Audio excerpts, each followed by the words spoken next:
Russia unleashed the largest wave of airstrikes on Ukraine in almost 3 months in the early hours of Sunday morning. Ukrainian officials said 120 missiles and 90 drones were deployed in a sweeping overnight attack that targeted critical infrastructure. Several people have already been reported dead around the country, from Lviv in the west to Dnipropetrovsk in the southeast.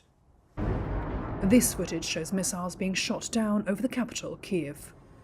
Only hours later, emergency services could be seen carefully extracting the remnants of a missile that bypassed air defences from the top of a residential building. The attack has caused severe damage to Ukraine's power system, the country's largest private energy provider said, and triggered emergency power cuts in numerous regions.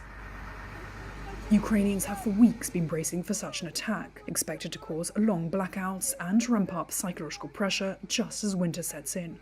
What's more is that the latest wave comes as the war approaches this week's 1,000th day since Russia's full-scale invasion. The latest onslaught piles more pressure on Ukraine as Moscow's troops notch up their fastest battlefield gains in the east since 2022. The Russian effort to seize the entire industrial Donbas region comes despite troops taking heavy losses, according to Kyiv and the West.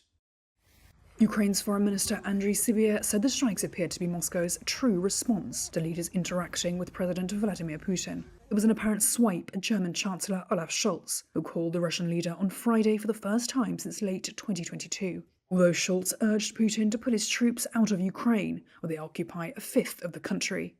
The strikes also come just 10 days after Donald Trump won the US presidential election and pledged to end the war. Although Trump has not revealed how he would end the conflict, it has raised the prospect of a looming push to hold negotiations.